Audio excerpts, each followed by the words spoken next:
करते आसमानी तबाही की। हिमाचल प्रदेश और उत्तराखंड में हाहाकार मचा हुआ है। आसमानी आफत से नदियां रौद्र रूप लेती दिखाई दे रही हैं। भूस्खलन से पहाड़ियां टूटकर मुश्किलें लोगों की पैदा कर रही हैं। जिंदगी की जंग लगातार जारी है। देखिए,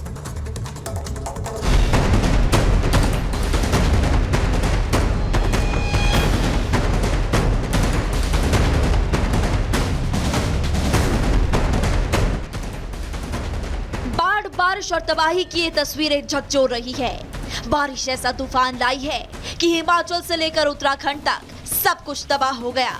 गांव के गांव उजड़ गए और तबाह हो गई लोगों की हंसती खेलती दुनिया।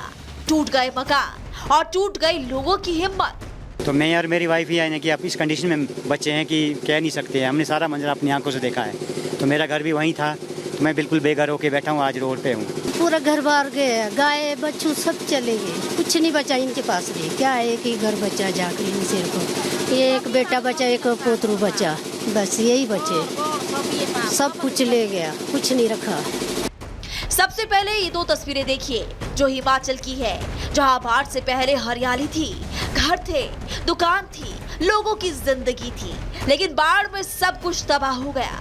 मकान टूटे, दुकान टूटी और तबाह हो गया पूरा गांव। बाढ़ ने ना मकान को बख्शा, ना स्कूल को। भारी बारिश में हिमाचल का रामपुर सवेज गांव का ये स्कूल भी पूरी तरह से तबाही की तस्वीर लेकर आया। आप देख सकते हैं, ये वो राजकीय वरिष्ठ माध्यमिक पाठशाला है। उसका गेट केवल बचा है, क्योंकि गेट इसलिए बचा है कि ये ऊपर में है, ये काफ़ी ऊंचाई पे है।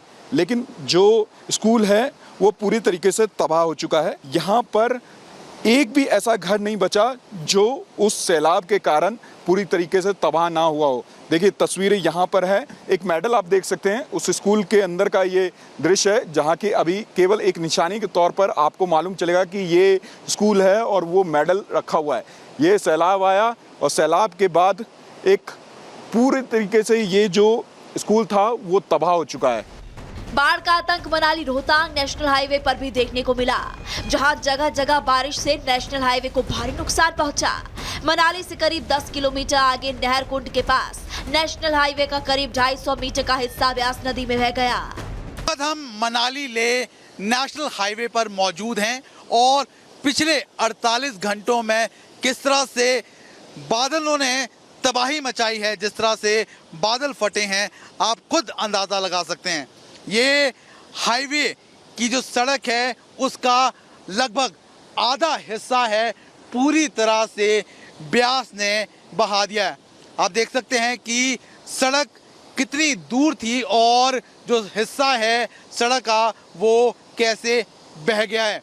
उसके साथ साथ आपको बता दें कि मनाली ले हाईवे पे 3 जगहों पर जो सड़कें हैं वो पूरी तरह से क्षतिग्रस्त है। हिमाचल के रामपुर एसडीएम निशांत ने बताया कि 33 घर थे, जिनमें से 25 घर का नामो निशान नहीं है। पूरी तरह से मलबा एकत्रित हो गया। साथ ही लोगों की तलाश में 6 जेसीबी लगाए गए हैं। कि कम से कम 700 करोड़ रुपए का अभी नुकसान हुआ है और 55 के करीब लोग लापता है, जिसमें कुछ डेड बॉडी रिकवर हो गई है। अभी क्योंकि डेड बॉडी में हमने युद्ध स्तर पर कार्य शुरू किया है, हम चाहते हैं कि भविष्य में भगवान से हम यही प्रार्थना कर सकते हैं कि हिमाचल पर थोड़ा रहम कीजिए। ऑपरेशन तो सरकार की ओर से चल रहा है, लेकिन फिर भी उसके बावजूद जो घटना हुई है ये हृदय विदारक है और इसके यहाँ पर जो नुकसान हुआ है, जबकि अब की बार इतनी बरसात अभी हुई नहीं है। बरसात का शुरुआती दौर है ये हिमाचल प्रदेश में खास तौर से, और पूरे हिमाचल प्रदेश में हम देख रहे हैं कि 55 लोग से ज़्यादा जो है वो शुरू के इस दौर में ही शिकार हो गए हैं। लोगों का दिल जरूर टूटा है इस प्राकृतिक आपदा में, लेकिन हौसला अभी भी सेना ने टूटने नहीं दिया। बीआरओ जगह जगह पर पुल बनाकर लोगों का रेस्क्यू कर रही है और लोगों को सुरक्षित स्थान पर पहुंचा रही है। ऐसी तस्वीर उत्तराखंड के केदारनाथ से भी सामने आई। बाढ़ के बाद केदारनाथ के पैदल मार्ग पर लगातार रेस्क्यू जारी है। बड़ी लिंगचोली से लगातार श्रद्धालुओं को सोनप्रयाग लाया जा रहा है।